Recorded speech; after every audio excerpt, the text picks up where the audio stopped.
So kulaba abangasikholwa le story sokushona kuka former minister uNathi Mthethwa, who was now the ambassador South Africa eFrance. Nansi ke ilona statement esiphuma from the president's office in the official websites. Okay, this very same statement is the statement that has been published in different online newspapers.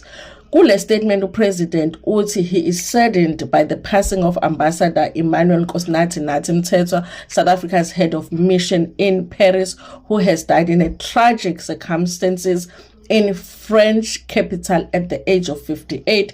Uphinde athi he is offering his deep condolences to Ambassador Mthethwa's wife, Miss Philisiwe Mthelezi, and the ambassador's extended family. Okay.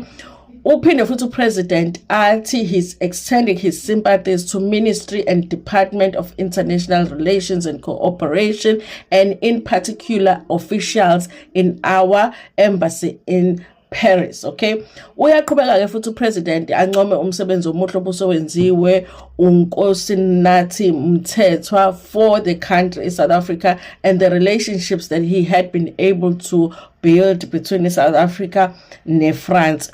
Esho nje ukuthi ubesenze umsebenzi omuhle nanokuthi iSouth Africa ilahlekelwe kakhulu njoba kushone uMr Nathi Mthethwa.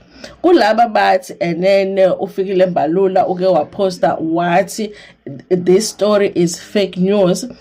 Incazelo yaleko bathi into abekhuluma ngayo ufikile Mbalula ile yokuthi uNathi Mthethwa ubezoya ko testifier lapha yana kuMadlanga Commission, bathi leyo ayikho evidence esho ukuthi ubezobizwa ukuyo testify lapha kuMadlanga Commission. So leso story leso it's fake news. Kodwa indaba yokudlula kwakhe yona it's not fake news.